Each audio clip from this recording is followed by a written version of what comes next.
Hello, good afternoon, and thank you for joining us on Channel 12 News at 1. I am Nta Abeokuta.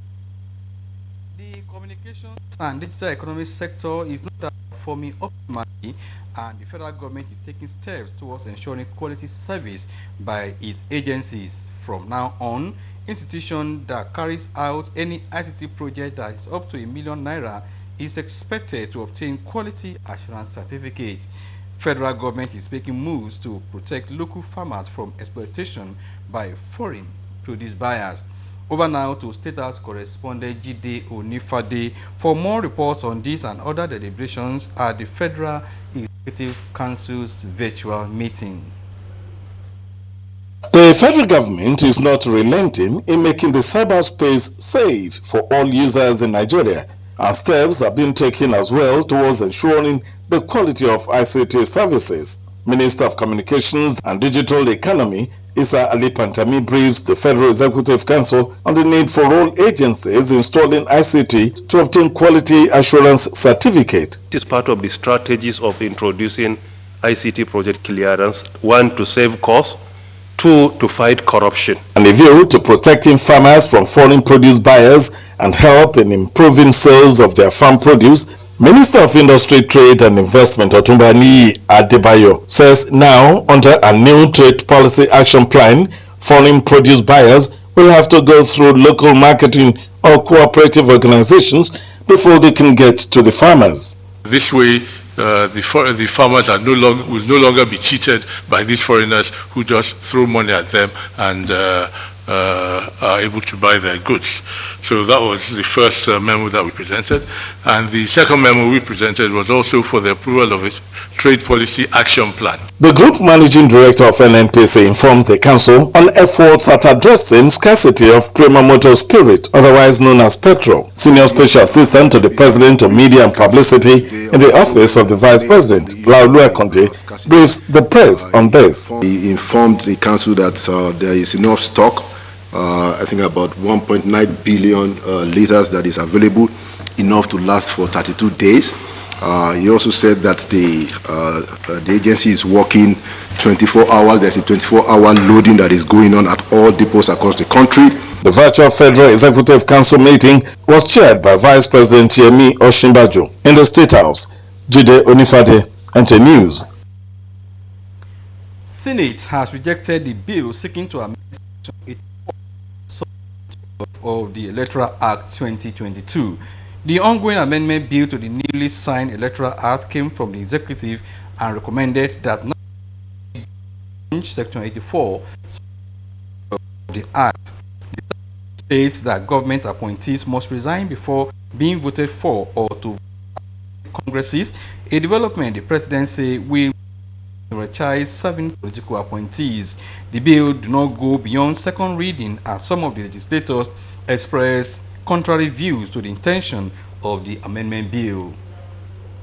Interpreted by the executive arm of government as introducing qualification and disqualification criteria that are ultra-violating the Constitution by way of importing blanket restriction and disqualification to serving political office holders. At the beginning of Section 84, that says that no political party shall seek to disqualify anybody by importing into the process a provision for qualification or disqualification not otherwise provided for in the Constitution.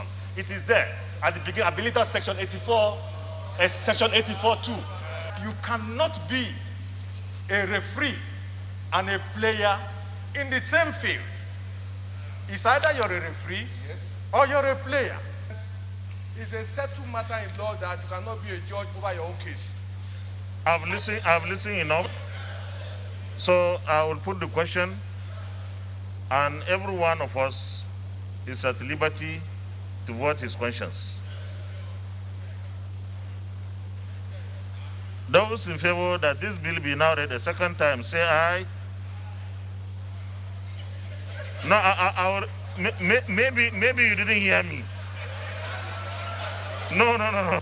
Those in favor that this bill be now read a second time, say aye. Those against, say nay. I put the question, there was an aye, and there were nays. And I said the nays had it. Senate has confirmed the nomination of 5 persons for appointment as commissioners in the Independent Corrupt Practices and Other Related Offences Commission. The House of Representatives has requested for the establishment of military bases in parts of Kebbi State to curb incessant attacks by bandits, citing the latest security breach during which many local volunteers were killed. The issue raised by the representative Tanko Sununu as a matter of urgent public importance brought to the fore incidents in the last couple of months in parts of Kebbi State where bandits attack helpless communities to kill, kidnap, and rustle cattle. These attacks, the lawmaker said, have led to humanitarian crisis in the state, particularly in the southern senatorial district. The House urges deployment of more troops and equipment to eliminate the criminals and also provide relief material to those affected by the attacks. In an interaction with members of ECOWAS Parliament, former President Goodluck Jonathan says the independence of electoral bodies, use of technology to automate elections, and closer attention to economic development are crucial to stem the tide of military incursions in West Africa. Base has the reports. Because we politicians use some voice that we refuse to train them. And during elections, former President Goodluck Jonathan traced the mediation process and political situation in Mali to the early days of protests in that country. He says the lack of faith in electoral processes, tenure elongation, and complicity of parliament are some precursors to unconstitutional takeover of power by the military. We need to deploy technology maximally for electoral processes. Not just about voters registration alone or card readers when you want to go and do election, but from the registration of voters up to processing results and so on should be automated so that you can stay in your car and vote with your smartphone. You can stay in a bedroom, in a kitchen, in your office and vote.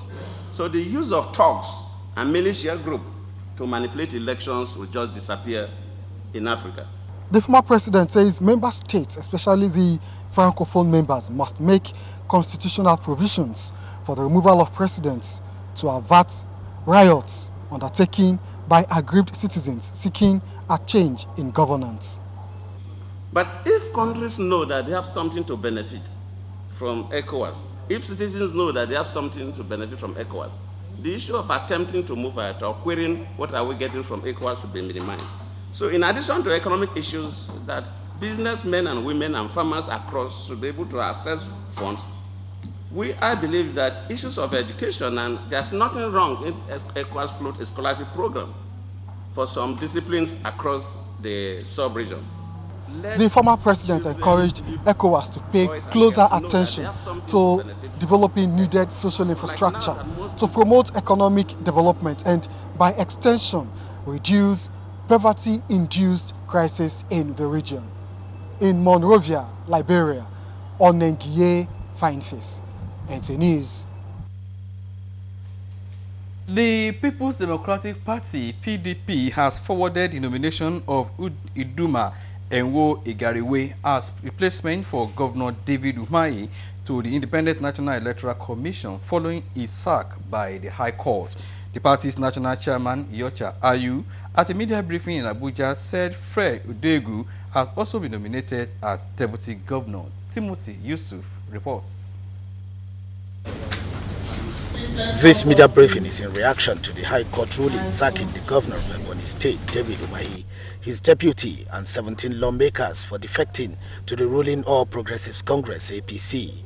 Ayu explained that in line with the court order, PDP is immediately submitting to INEC the names of its candidates for governor and deputy governor of Ebonyi State, respectively. The court ruled that the votes in any election in Nigeria are to political parties, this is in quote, and not candidates. It is not our job to advise other people to appeal or not to appeal. The PDP is also urging INEC to immediately issue the certificates of return to the party's nominees as replacement for Umahi and Igwe pursuant to the order of the Honorable Court. The party further commended the judiciary for what it described as victory for democracy and the PDP. Timothy Yusuf, NT News. Meanwhile, Ebonyi State Governor David Umahi has appealed the judgment of the Federal High Court that ordered him and his deputy to vacate their offices. The matter, based on 8 grounds of appeal, is complaining about the whole judgment of the trial court. Governor Umahi, who through his counsel cited various authorities to buttress his grounds of appeal, particularly relies on the recent Federal High Court Gashua's decision of the case of the Zamfara State Governor Bello Matawale, which ruled that Governor of Zamfara State committed no constitutional infraction in his defection from PDP to APC. In the appeal, the governor and the deputy are seeking an order of the appellate court to set aside the decision of the trial court. In a telephone interview with the counsel to the appellant, Chukwuma Machuku Ume SAN confirmed to NTA News that an appeal to that effect has been filed. Machuku Ume also pointed out that the appellants have equally filed a stay of execution of the judgment. The Nigerian Midstream and Downstream Petroleum Regulatory Authority has shut down an illegal gas plant in Nta, Ogun State for operating within a densely populated area. This was the fallout of a surveillance operation by the authority in Nta area of Ogun State.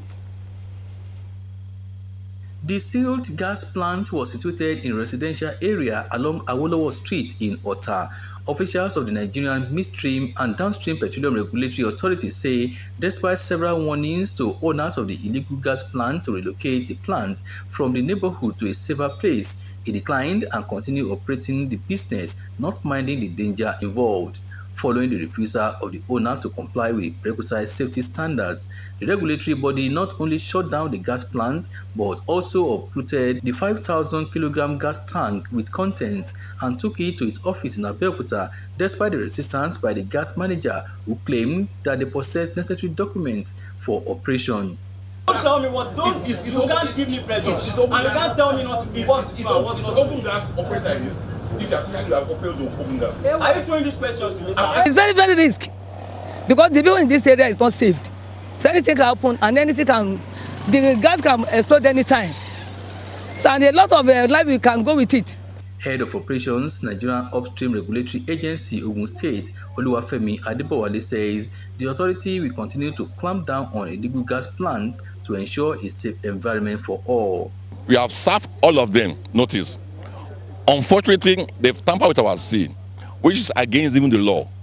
They have the audacity, to even remove the seal and continue selling, and that is an offense on its own, So that's the reason why we have got this extent of forcefully confiscating the storage tank, meaning that the company will forfeit the storage tank and they will be arrested and they will be persecuted.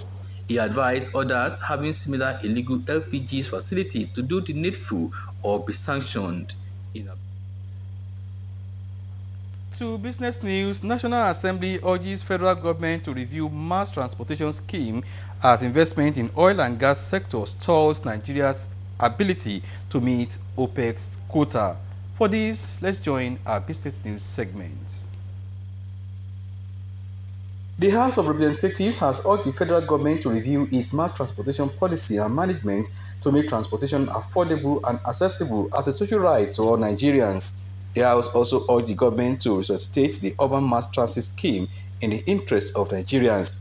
The House mandated its Committee on Land Transportation to liaise with the relevant stakeholders to establish policy frameworks that will improve the transportation sector and report back within 6 weeks for further legislative action. The federal government says its inability to meet the oil production quota allocated to Nigeria by the Organization of Petroleum Exporting Countries, OPEC, was due to lack of investment in the oil and gas sector of the economy, which government attributed to the recent spate of exits by international oil companies such as Shell and ExxonMobil from Nigeria's oil and gas sector. Nigeria's OPEC quota is pegged at about 1.8 million barrels per day, but in the last few years, the country has struggled between 1.3 and 1.4 million barrels per day. And that's it on business news. It's over to you, studio.